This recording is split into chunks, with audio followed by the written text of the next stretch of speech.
Thank you all for being here, and thank you all who are here with us by the miracle of Zoom. Our guest this morning, as you know, is Alonzo Wind, who served from February 2022 through December 2023 as the International Medical Corps Mission Director in Gaza and the occupied Palestinian territories, where he supervised a staff of 7 expats of different nationalities and over 75 local Palestinian staff in Gaza and Bethlehem. Alonzo was elected in 2022 to the Executive Committee of the Association for International Development Agencies and asked to serve on the United Nations Office for the Coordination of Humanitarian Affairs, the Humanitarian Fund Advisory Board. Mr. Wind was resident in both Gaza and East Jerusalem for nearly 2 years and was in a unique position in Gaza as a senior Jewish American NGO leader, also connected with the Baha'i Community. Mr. Wind is a retired senior Foreign Service officer from the U.S. Agency for International Development, having worked for 22 years on diplomatic assignments with USAID, primarily overseas in Peru, Nicaragua, Angola, Nigeria, Iraq, Afghanistan, and South Africa. Mr. Wind has worked around the world doing humanitarian aid work for different organizations and agencies. He is a graduate of the University of Chicago, a great university that is, of course, located in the right city, and now lives with his wife in Fairfax County. He's the author of a new book, The View from Gaza. We welcome him warmly to Temple Micah this morning, and I want to add just one more word. I was introduced to him by wonderful Temple Micah member Heather Moran, who first met Mr. Wind through her position at 6th and I. I'd like to note also, as has become our custom, if you want to ask a question, make sure to have a note card. We will be collecting those towards the end of Mr. Wind's talk, and so we'll have time for question and answer afterwards. For those of you on Zoom, you can put your questions into the chat, and hopefully the wonders of technology will allow that to work as well. Thank you so much for being here today, and we're looking forward to your talk. Thanks.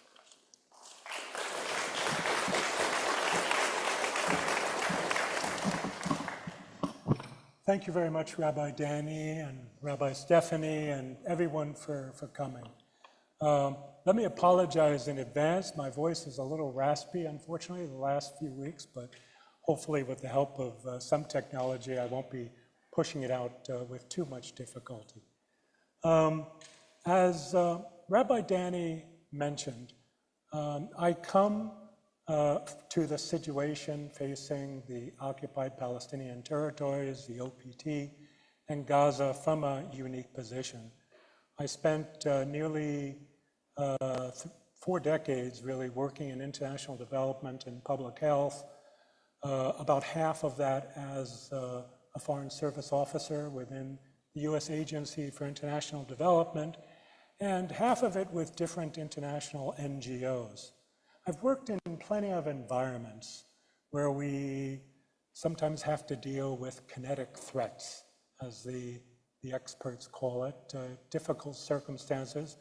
I've, to my wife's lament, sometimes dragged her and the family to some of the lesser comfortable places in the world. We spent a lot of time in Latin America, a lot of time in Africa, different African countries, and I did a number of special assignments in Iraq and Afghanistan as well. I had retired about 5 years ago, but then found myself called in late 2021 to joining International Medical Corps. They were looking for a mission director who was an expat, ideally someone who was an American who could speak U.S. government lingo and understand some of the nuances of the funding that they were dealing with. They had had some funding in previous years that had been curtailed during the Trump administration, but then restored with COVID rescue money with the return of the Biden administration. And so I took up the challenge. I have to admit that it was amusing to me in the few days just before I was getting ready to leave. I got a phone call from one of the senior people there, and he was kind of dancing around the topic. I was trying to understand, okay, something's on his mind, what's going on? And then I thought, okay, has he dug up some skeleton of mine from my closet that I should be aware of? And I realized that he actually was trying to come up and talk about the question of religion. And I said, okay, is this because of the fact that I'm Jewish? And with great relief, he sighed and he said, yes, yes. Somehow it seems like the powers that be had thought that I had willingly accepted a job to work in Gaza without realizing that Gaza was a Muslim land and with Islamic extremists and the like. And he wanted to reassure me that, look, if you feel more comfortable being in Jerusalem, we can kind of redo the job and set it up so that that could be, your base of operations and all that. I reassured him, look, I've worked in different Islamic countries before. I've worked in Iraq, I've worked in Afghanistan, I've been in and out of different locales, Egypt and the Palestinian territories as well, and really, I'm fine. Now, at the same time, some friends of ours who were connected with others from some of the other three-letter agencies were saying, you're absolutely nuts. They're going to grab you, they're going to put a black hood over your head and pull you away in a van as soon as you get there. You have to sanitize everything about your background. You have to start deleting your Instagram, deleting your social media, your Facebook, and the like. I paused, I thought about it. I had a number of posts from Sixth and I that gave me some pause saying, okay, should I not? I think I deleted one thing. And then I stopped. I said, no. This is exactly the wrong thing to do. The worst thing you can do is to make people think that you're actually trying to hide something. It's best to go for candor and to be straightforward for people. And that's what I did. I was present in Gaza during multiple escalations and conflict. The constant damage and harm for the people of Gaza, the children and youth of Gaza, communities and civil society, most of whom really had little or nothing to do with Hamas, or as the US government preferred to call them, the DFA, the de facto authority. Now, when I first went into Gaza, I first, of course, had to arrive in Israel and Tel Aviv and a few days in Jerusalem.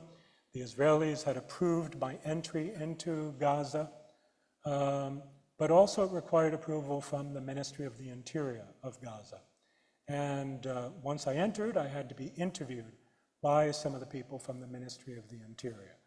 The kinds of people who, perhaps if they're in a bad mood, might in fact put that black hood over your head. But in fact, they were unfailingly polite. They were clearly had done some homework. They asked me a bunch of questions that showed that they were aware of my background. And they said to me at the end of the security interview, which had been very respectful, Mr. Wind, we are honored that you, as an American Jew and as someone connected with the Baha'i community in Haifa, Israel, would actually agree to live among us and help the needy. Marhaba. You are most welcome, and we will always protect you. Clearly, there was no other American Jew like me in Gaza in those circumstances.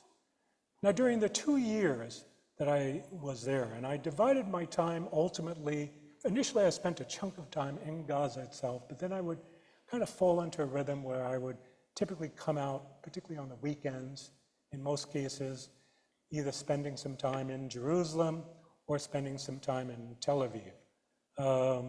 So I would spend roughly half and half the time between East Jerusalem and Gaza. During that time, I met hundreds of Gazans from all over Gaza, from Bethlehem in the north to Rafah in the south. I met dozens of small Gazan charities and civil society organizations dedicated to social safety needs, the needs of the marginalized, the needs of the handicapped and the disabled, and the empowerment of women. I found many points of view, but the vast majority of people, the civilians I met, said that they did not hate Israel, they did not hate Jewish people, they just wanted to live their lives in peace and have the chance to give opportunities to progress to their children. Now, I'm not naive. I've worked in public health and international development diplomacy in many countries. Yet I found a civility and a courtesy and a humanity in Gaza, as did my wife when she joined me at some point for a visit to Gaza in late 2022. I told the Israelis she's going to go in and offer some nutritional advice to Gazans. But she had the chance to actually spend a couple of days in Gaza herself and meet with everyday Gazans. It completely belied the narrative that we face, of course, today.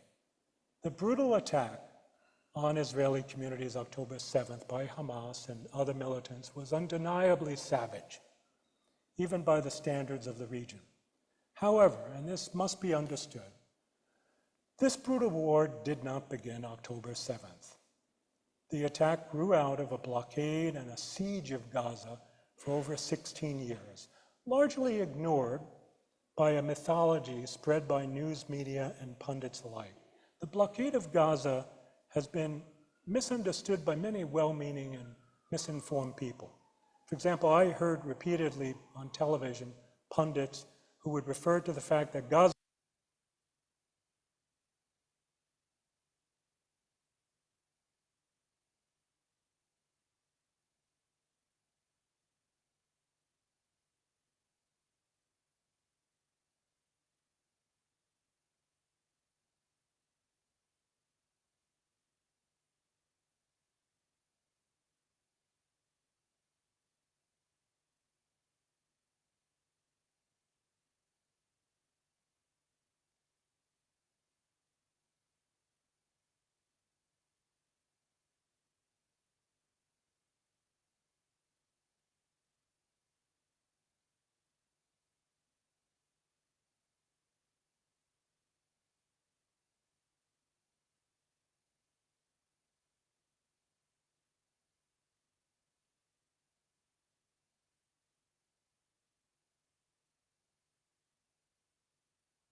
well do, as they often do in all of these circumstances, could pay off Egyptian guards to be able to go out through Rafah, which was not an easy task anyway in terms of having to deal with Egyptian coordination, and be able to go to other countries.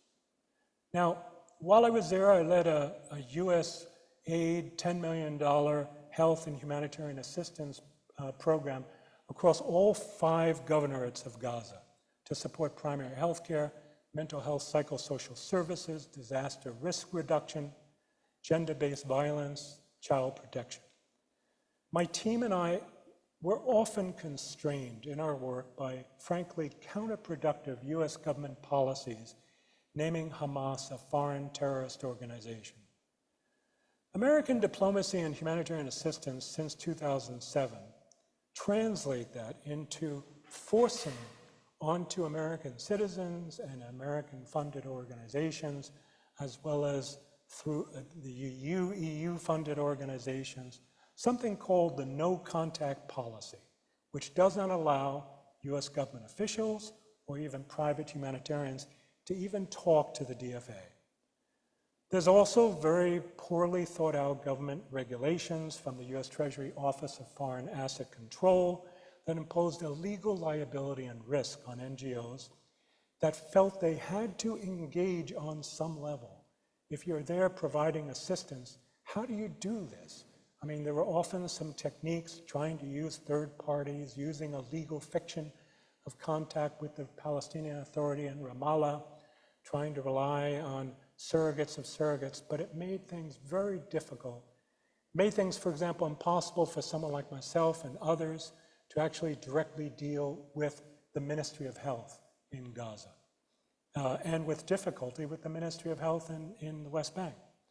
There was also a law, the Taylor Force Law, which upended the financial assistance that had been provided to the Palestinian Authority beforehand, and direct assistance, and left it really hugely vulnerable to Hamas, Palestinian Islamic Jihad, and other extremists. Many people don't know that the rules and barriers that get tighter and tighter, have gotten tighter and tighter with Hamas and Palestinian groups are terrible compared to that we have with virtually every other adversary in the world, even worse than ISIS, Al-Qaeda, or the Taliban, who in many ways are even more dangerous. Now, why do I emphasize this point? And this is because, call me naive, but as someone who has worked in and around diplomatic circles for years, it seems to me that diplomacy is not for talking to your friends. I don't need to talk to the Brits and the French about whatever. I need to be able to talk to our adversaries. US government officials and diplomats need to be able to talk to our adversaries, need to be able to talk even to the worst guys, because that's what diplomacy is about. You try to parley, you try to, if not find common ground, at least try to find ways for accommodation. But we've been tying our diplomacy in knots for 20 years, largely as a result of the post-9/11 effects, in which these types of groups, the so-called FTOs or foreign terrorist organizations, we can't talk to. Seems to me it's very counterproductive. Now, pre-war, many Israeli military authorities actually welcomed our work there. They said they appreciated the humanitarian work with the Palestinians in Gaza and the West Bank. Of course, we were doing things that they would have had to figure out how to do otherwise. But nevertheless, depending on who you would talk with and interact with, there was genuine support for this humanitarian mission from many of them. But other Israeli officials and government ministries, influenced by the changes in the Netanyahu extremist government, sought to try to punitively tax and punish Israeli civil society organizations that were partners. They sought to suppress legitimate Palestinian charities, NGOs, and human rights organizations, and block visas and access for humanitarian workers from the UN and NGOs. And that's been true for the last 2 years, even well before October 7th. Now, were it not for a meeting called for by USAID in Jerusalem on October 5th, I actually would have been in Gaza during the attack. We had someone from our headquarters, a GBV advisor from Milan, who was in Gaza, and I had planned to stay to kind of help show her around as well with other members of our staff. But I did go out. I went to meet with my AIDA colleagues, and then, I woke up, of course, early Saturday morning with the shock of what in fact was happening. With the attack, I was then forced to spend from East Jerusalem 16 hours a day, 7 days a week, trying to protect and rescue from harm's way our over 35 expat staff from International Medical Corps, as well as other international NGOs, trapped by the war until we could finally get them out somehow through Rafah or other means, as well as to try to help our local Gazan staff. And frankly, there was little to no help, and in fact, obstruction by certain embassies and certain governments, including, frankly, the US government. Trying to find ways to identify and protect humanitarian assistance became, of course, ever more difficult with COGAT, the Coordinator of Government Activities in the Territories, and the Coordination Liaison Authority, the CLA, which governed the international NGOs working in Gaza. We would try to deconflict, and that often meant giving GPS coordinates of where our offices were and where our staff were being concentrated, with the hope that Israeli bombs and missiles would not actually hit them. Many of my relationships with IDF liaisons were positive and productive during this time. Now, they seemed to also appreciate the fact that I was coming from a Jewish background. They could kibitz with me and schmooze with me in an easier way than some of the other international NGOs. That wasn't always the case. There were a lot of small European NGOs that frankly had a much harsher, if not antagonistic line with the Israeli Defense Forces, and that's something that I tried to avoid in most cases. Nevertheless, over time, I felt they often misled us, and they brought our people into harm's way when they said they would not. By December, the program I knew and led was largely dissolved in favor of a US government idea to promote emergency field hospitals in southern Gaza. We'd managed to get out our expats by a miracle, frankly, in early November, but still all through November we were dealing with the challenges of trying to protect our local Gazans, who were all in survival mode, really, in terms of their families. The idea of the emergency field hospitals in southern Gaza was a controversial one. I know on the face of it, it may sound reasonable, but when you have what to all appearances is a concentrated campaign by Israeli forces to destroy the entire infrastructure of Gaza in terms of health, in terms of schools, where you have so many humanitarians killed. Yes, I know there's been plenty of news, some valid, some not valid, regarding supposedly the penetration of Hamas tunnels with different hospitals, different government hospitals and other hospitals. But what most people don't know is actually there was an important network of hospitals that were basically a legacy of Christian mission hospitals across northern Gaza and southern Gaza, supported by different Christian denominations, some of them dating back to the early 20th century. Some of them are partners, either connected with the Anglican Communion, the Episcopalian Church, the Catholic Church, and these were not penetrated by Gaza, and yet people began to lose their lives in all of these settings. Then on December 7th, to our horror, we had the killing by Israeli snipers of one of our staff members, delightful and happy-go-lucky Hassan al-Ramlawi. I always try to mention his name because I had attended his wedding in Gaza itself in July over a weekend with someone from our headquarters who was also visiting then, dancing on the streets with friends and relatives. He was just 24 years old. He had remained in Gaza City rather than fleeing north, as the Israelis had been insisting Gaza City had to evacuate, to protect his mother. His mother didn't want to leave. Many Gazans remained in the north, perhaps as much as 20%, refusing to move. They felt they could not accept the Israeli demands to move. And so it was obviously a precarious existence. He had gone out with his brother to look for water, pure water, and was killed by a sniper. His brother was seriously wounded. His sister, unfortunately, a number of days before, Sarah, who had been working for UNRWA, the United Nations Relief and Works Agency, had been arrested at an Israeli checkpoint, and no one knew her whereabouts. We were trying with the UN to find her when we got the news of Hassan's passing. Hassan was not a terrorist. He was a true humanitarian. He loved IT and artificial intelligence and logistics. He joked around with my wife and I about ChatGPT. He had all of these great visionary, enthusiastic ideas in terms of the future and wanted nothing but peace and freedom.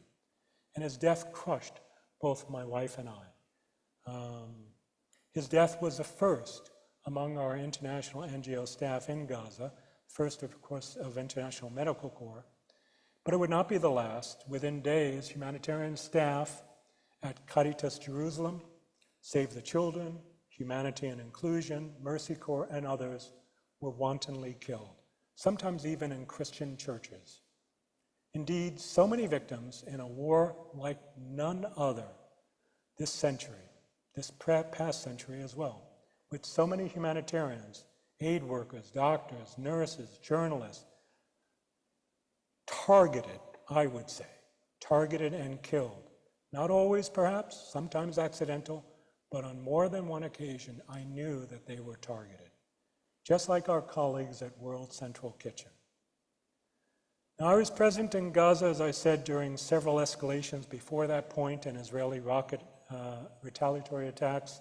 Some airstrikes and missiles came within 500 meters of our expat residence, and I saw the damage from 2008, 2014, 2021. I was aware of the fact that IDF policy has been, for every Israeli casualty, at least 20 Palestinian casualties would be visited upon the aggressors. And these were with 21st century high-impact weapons. But the IDF took all gloves off in October 2023, and their calculus for casualties, for acceptable casualties, was no longer 20 to 1, but 300 to 1, or even 1,000 to 1. And there were no longer at all the constraints in terms of trying to minimize damage and death for women and children. This war, more than so many others, has inflicted collective punishment on a civilian population in ways hardly ever seen or imagined. From the start, all access to food, water, power, communication access was cut off to a civilian population of over 2 million. And today, 10 months into it, with 35,000 or 40,000 Palestinians dead, mostly women and children, some were combatants, some were Hamas, but certainly not the majority of them, killed in retribution for, admittedly, 1,200 murdered, tortured, and kidnapped Israelis, we end up at times either in a numbers game or blindness to what many see as the unrestrained destruction of a people. And the principle of proportionality. Israel has always had a problem with proportionality in terms of inflicting retaliation on, admittedly, terrorist attacks and other attacks in the past. But in this war, it's been far worse. There's no place to flee in Gaza, unlike a place like Ukraine, which had borders and where many civilians could, at least initially, flee to the west, to other countries in Europe. There was virtually no way for Gazans to flee the hellscape that Gaza became. Certainly the Egyptians, at Israeli instigation, sealed up Rafah pretty firmly and did not allow Gazans to leave, except those that might have dual or triple nationality in some cases. Now, it's also a fact, and I've seen the videos and reports when I was in Israel and afterwards, that Israeli government practice for years consisted of mowing the lawn. I don't know how many of you have heard that horrible term, but it consists of the regular assassination of relatively moderate voices or potential negotiating partners who stuck their heads up. And this happened over decades, creating, unfortunately, more and more and more extremists who were worse than the generation before, attack after attack. And I saw this, I heard this, and I witnessed in Palestine. When you rob a people of their past and of their future, you leave them no choice but to strike out any way they can, often to soft targets and often to other innocents. I'm not defending Hamas or defending what was done October 7th, but there is a question of how far do you go in terms of a response. I confess I'm hugely disappointed and ashamed of the Biden administration so far. Far too little, far too late, far too enabling of what I feel is a terrible existential threat to Israel, and that is the Israeli government in power. Many responsible and respected INGOs struggle to serve, to provide humanitarian assistance, but it's been often blocked, it's often interrupted, and so much money has been wasted on foolhardy efforts to deliver humanitarian assistance through all sorts of improvised means. Of course, you've heard of the airdrops that went on relatively early on. The Jordanian Air Force did some. The US government got involved. These airdrops are costly and meaningless exercises. The naval pier south of Gaza City has been another costly, wasteful disaster without any capacity to function. The only real way to deliver humanitarian assistance is by land, and frankly, by opening up new and previous checkpoints from Israel proper, and not just through a corrupt entry from Egypt. And it also involves re-allowing commercial private sector engagement as well, and not just direct humanitarian assistance from governments. Groups like AIDA American Near East Refugee Aid, Mercy Corps, World Central Kitchen, the Palestinian Children Relief Fund, have all struggled boldly, but without any means to help it scale. Now, what space is there for a solution? The only solutions, as I see it, can come from throwing out all of our paradigms, prejudices, and paranoia of the past, and remembering what Rahm Emanuel said years ago: you never let a serious crisis go to waste. And what I mean by that is it's an opportunity to do things you think you could not do before. We must stop the insanity now and rescue Israel and the Israelis from their blind spots and push for peace and reconciliation. The government of Israel, and forgive me for saying this, is staggering like a drunk reaching for the car keys. We have to stop enabling suicidal behavior of a corrupt and discredited government, incapable of ending this. Extremists don't actually want to end this due to their messianic vision of a greater Israel. You listen to people like Yoav Gallant and Rear Admiral Daniel Hagari. They have their problems, but even they know the catastrophic danger for Israel of continued fighting, for Israeli blood and treasure, efforts to reoccupy Gaza or to push forward to greater urban warfare in Rafah. We must have more than a phony humanitarian ceasefire. It can't be tied to the question of the hostages, because despite their suffering and other families, however horrible and painful, we know this has not been a priority in real terms of the Israeli government. We can't hold that hostage. Israel will never be able to erase Hamas from the Palestinians through warfare. Only a political solution can hope to liberate the Palestinians and liberate the Israelis from further terror, extremism, and violence. Now, it's hard to see many positives. Despite the massive loss of life for civilians, I'm thankful it's not even greater. I understand it could have been far worse, with 100,000 dead or more. The IDF could have tried to physically drive the Gazans completely out of Gaza into a hostile and uncooperative Egypt in a sort of reverse exodus. That might still happen if the right-wing extremists in the cabinet have their way. We could have been in a wider regional war to a far worse degree with Lebanon, Syria, Iran, and even Jordan, and that can still happen.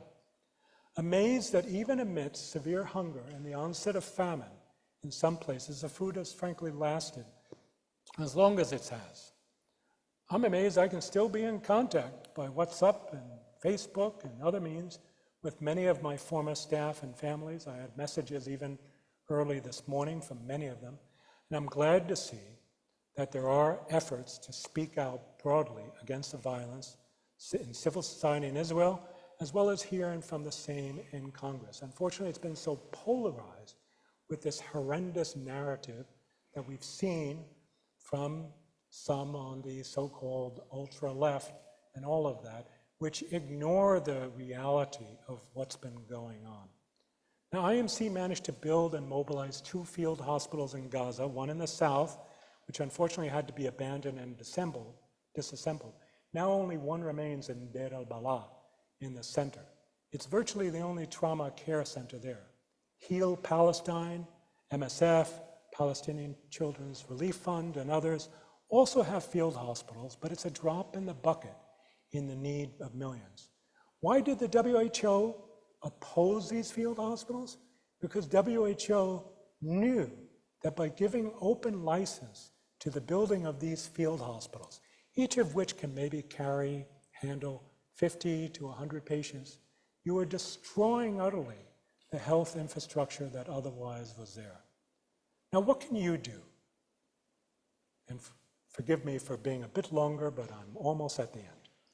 We must raise our voices and push Congress and the White House to lean heavily on Israel to stop now, in June 2024. Declare victory and leave, like Donald Rumsfeld said decades ago. Victory won't be defined by the IDF annihilating the grassroots idea of national resistance. I believe we should suspend, revoke all arms delivery now for Israel beyond those strictly for national defense, suspend all visas and visa-free travel from Israel for 5 years until a new Israeli government is elected and takes office. We need to suspend the sharing of intel from our intelligence agencies. I'm not trying to punish Israel, but we must show tough love to Israel for Israel's own benefit. At the very least, it has to be understood proximity to this crisis and the trauma that has penetrated so many Israelis, so many around the world, blinds us to being able to look for our better interests over time. Now, there are groups that are trying to speak out. There's a group called Standing Together, which you may have heard of. Standing Together efforts in Israel and globally seem impressive. One disgraceful episode has been the underreported attacks on shipments of humanitarian assistance from NGOs and the UN by right-wing extremists and settler colonialists. Standing Together formed a humanitarian guard of volunteers who've stepped in on occasion to fight back, to block the attacks, and to shame the Israeli police and security forces that have been enabling that behavior. Here in the States, we have multiple chapters of a grassroots Friends of Standing Together movement.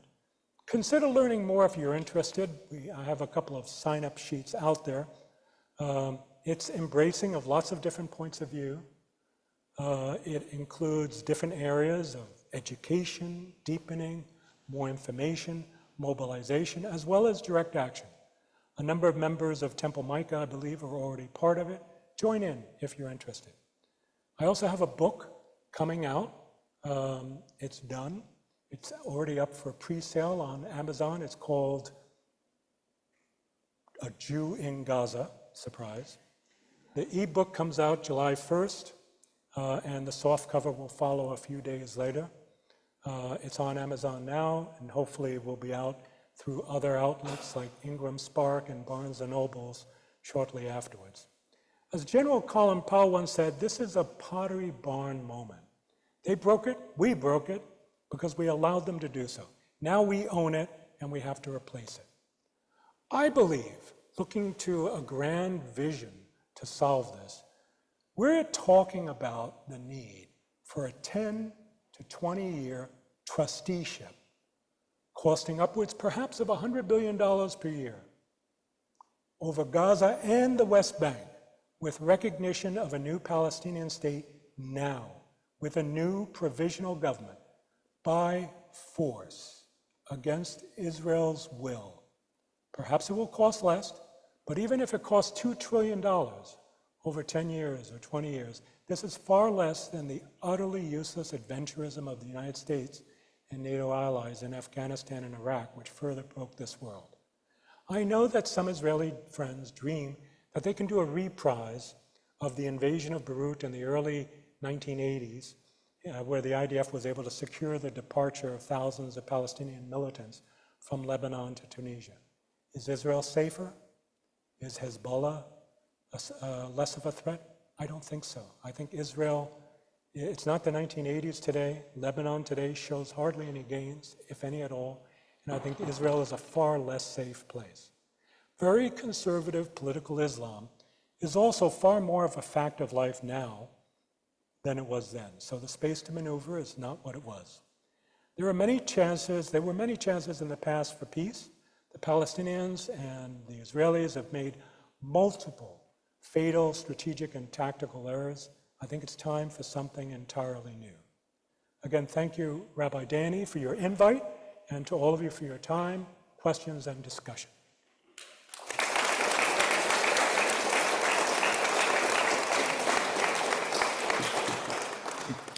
Please pass your questions in. We'll collect them. Thank you so much. While we are collecting the questions, I'll ask a first question. It seems the strongest current political movement in opposition to the government in Israel is a movement that seems to be centered around getting the hostages out. And for you, in terms of, I understand what you said, that American policy should not be thinking about the hostages as the primary thing, but simply ending the war right now. So I wonder, So does that mean that you think in terms of our policy, we should not be taking cues from what little movement there is in Israel about this, which is centered, as I said, on the hostages? I wouldn't say it quite like that, Rabbi. I think it's more a question of how we do that.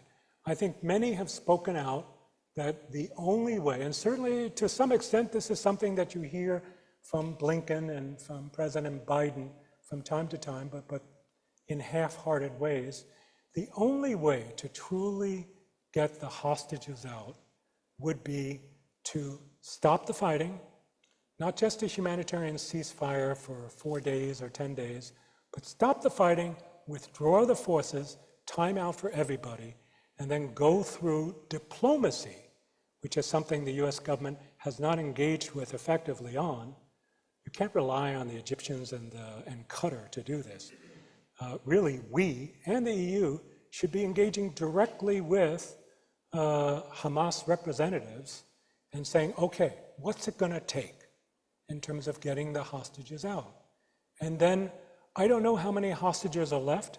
I do know that Israel, which has been trying, the government has grasped onto military solutions for this, and we know that in the latest adventure, thank God they were able to save 4 hostages, but at how much loss of human life? And it was only those 4. How many more remain? So that's where I would steer it. I'm just going to combine a few questions here from the chat and otherwise about funding, about what congregations can do, what folks in this room can do, and what how to give to Gaza if you want to, like what organizations to go to, and then the follow-up or maybe star asterisk on that question is how can we ensure that we're also stopping the funding of Islamic extremists? I couldn't quite understand, Stephanie, that last part. I think that the last question, which is also a funding question, is how can the continued funding of Islamic extremists be stopped? I think folks are wondering where their money goes and how to make sure it goes to the right places. Let me answer that part first. We know that Netanyahu had a policy of encouraging and supporting the funding of Islamic extremists, Palestinian extremists, for years. Why? Because this was a cynical, conscious policy to utterly destroy the Palestinian Authority, which, for all its own blind spots and corruption and difficulty, and the fact that they could never quite bring themselves to condemn what they would call the martyrs in terms of any individual attacks because of the dynamics of the region, they were nevertheless not the source of the extremist violence. And so this policy of strengthening Hamas, fueling the flow of hundreds of millions of dollars through different mechanisms, was consciously designed to make it utterly impossible for the Palestinian Authority to ever be able to regain control in the territory and have any possibility of a Palestinian state. So that's something we have to be mindful of. I do believe that if we were more aggressive with certain tools available, we could look to ways to choke terrorist financing better than we've done. Will it be perfect? No, but there are things that we could do as long as we're not trying to undermine our own actions in that regard. Now, in terms of the first question, there are many organizations that are doing excellent work. I mentioned a few. I actually include links and references to quite a few in my book as well, in the final chapter. And I do want to say, and I have an associate in the back, Sasha, who is here as well, if anyone wants to schmooze and ask him about, who's part of a group that looks at and evaluates the delivery of humanitarian assistance throughout the region, within Palestine, but also Syria and other garden spots in that area. And the reality is, though frequently some will say, if you give assistance, it's going to be diverted to fuel Hamas and other groups like this. The reality is there already are many mechanisms in place in terms of trying to protect against that. There are many systems in place to try to reduce to the greatest degree possible the diversion of aid. And I will say, from having lived in Gaza, seen how humanitarian assistance was being used, I've seen many false accusations over the years, dating back years ago. For example, World Vision went through a horrendous situation about 5-6 years ago, where their Gaza manager, Mohammed El-Halabi, was wrongly accused in what can only be described as a travesty of justice, a kangaroo court, secret trials, suppression of evidence, to block any proof against their claim that Mohammed al-Halabi was taking assistance that World Vision was using in Gaza to directly support Hamas. There was no evidence of that. There was lots of evidence against it. World Vision, for example, as a major international Christian-based NGO, conducted a forensic investigation to look into these Israeli political accusations. And they came back saying no evidence, no proof, and in fact, reams of proof showing otherwise. And many groups really do specialize in trying to avoid that kind of diversion of aid. So I think a follow-up with that is lack of money the problem, or is it the Israeli government, or is it something else? In terms of aid going In terms of aid. Is it a lack of money for aid, or is it the Israeli government policy? Well, I think it's a combination of that. Certainly, the UN has been conducting appeals from the start in terms of trying to fund its operations in Gaza. They have had difficulty, but there have been, after some of the accusations against UNRWA, which were largely demonstrated to be false, they've been able to restore some funding from into UNRWA, and different international NGOs have been able to raise money, but more money is always necessary. But the main issue is the constant problems of approvals by Israeli military forces in terms of the flow. They would have to approve certainly any flow, for example, from the south to the central and to the northern part. They would reject at least half of them. And then those that would be approved, you know, they would claim, oh, well, we've approved this many movements to carry assistance and aid in. They would then proceed to interrupt those on the day of the movement and make it an insecure environment, because they would start target practice in the area of humanitarian assistance. Another classic example, which I'm familiar from the health side, from early on, was when a number of organizations were trying to bring in birthing kits to help pregnant mothers.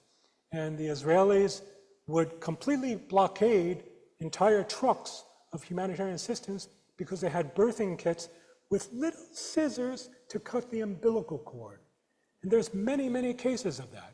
There was one group that was trying to respond to the dislocation of the population, the dispossession of the population, by sending in tents. And they held up an entire shipment from Egypt because, oh no, these tents, they're green, so it must be with Hamas. Many examples like that.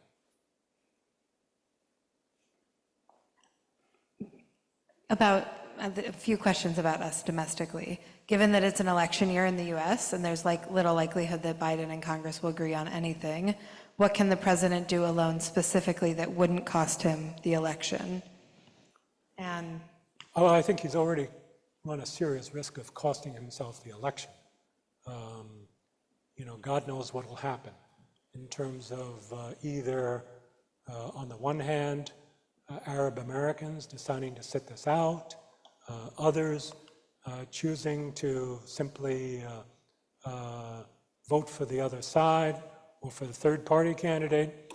I know I was listening to CNN coming in, they were saying, oh, there's a new threat of some group from among Jewish Americans that are blaming Biden.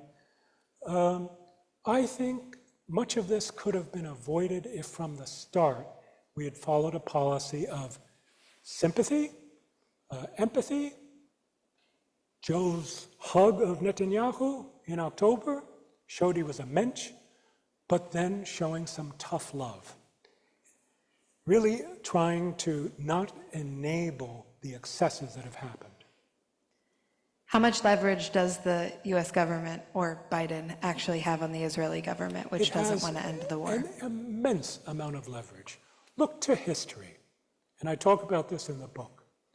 When you look at certain examples in the past, in the time of the Nixon administration, the Reagan administration, the George H.W. Bush administration, not just Republicans, the Clinton administration, when the Israelis were going too far in certain things, including the settlements and the like, the US government would sometimes say, stop, we're not doing loan guarantees when you need loan guarantees, we're suspending arms, we're going to do this, we're going to do that, and Israel balked. Now, the Israelis now can make a big show. They say, oh, well, our economy is much larger than it was. We don't have to pay any attention to the Americans. Nonsense. They are wholly dependent on the United States. And of course, where the United States leads, other nations will follow. And so our ability to be firm with Israel, our inability to do so, is what has also prolonged this conflict in my mind.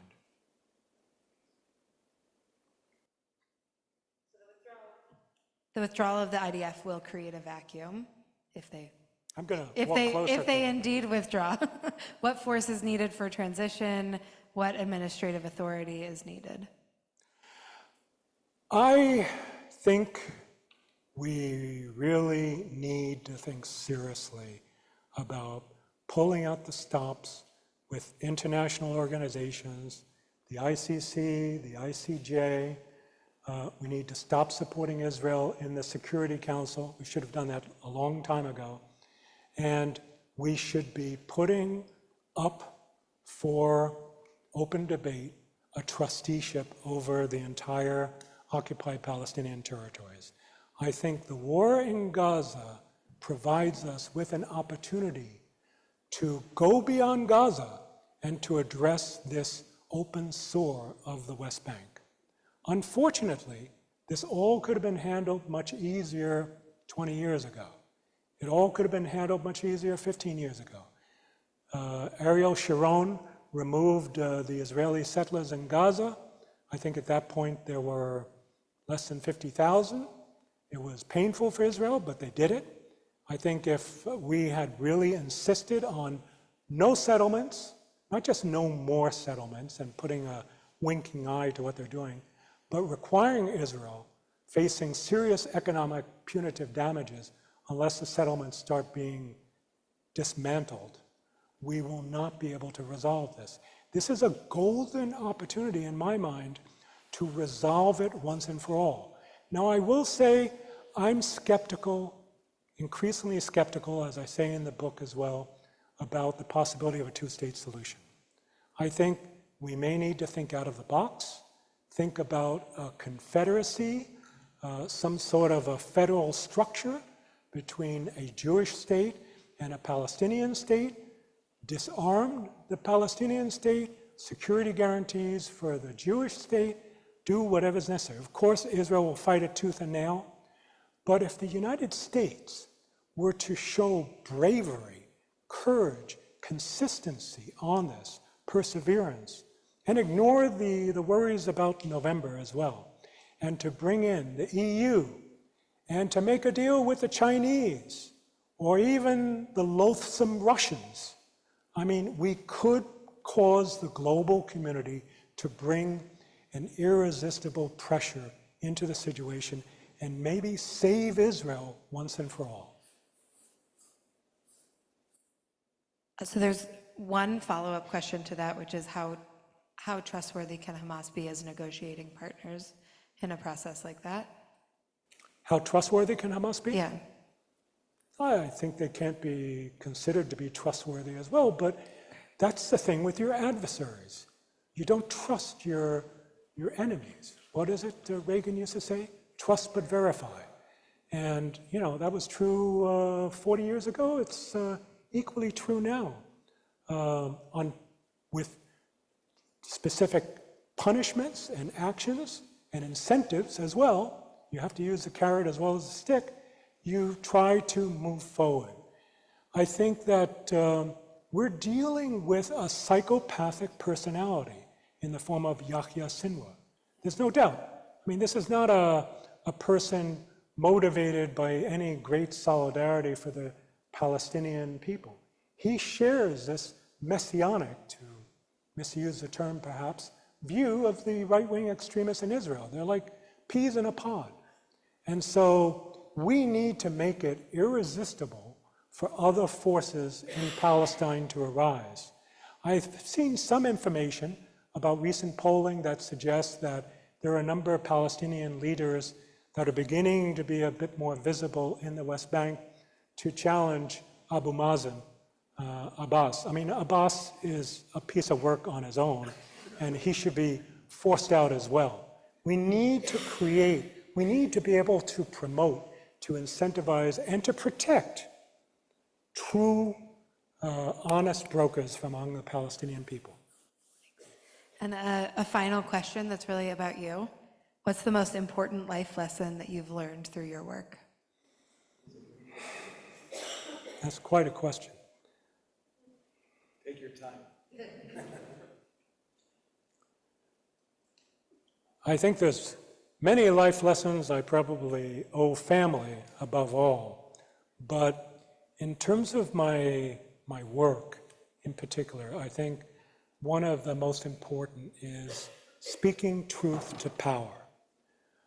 I'm glad to see many people speaking out in the US government. I think there's been a little less than a dozen who've publicly resigned. I would have hoped to have seen more. There should have been more. I've seen people leave USAID and directly challenge Samantha Power, the administrator of USAID, for her hypocrisy, saying, "You wrote the book on genocide and look what you're allowing now." Of course, this is not Samantha Power's war, and she is ultimately beholden to the National Security Council and the Department of State. But our leaders should have been challenged by not only the passions of the moment, but by speaking truth to power at every level.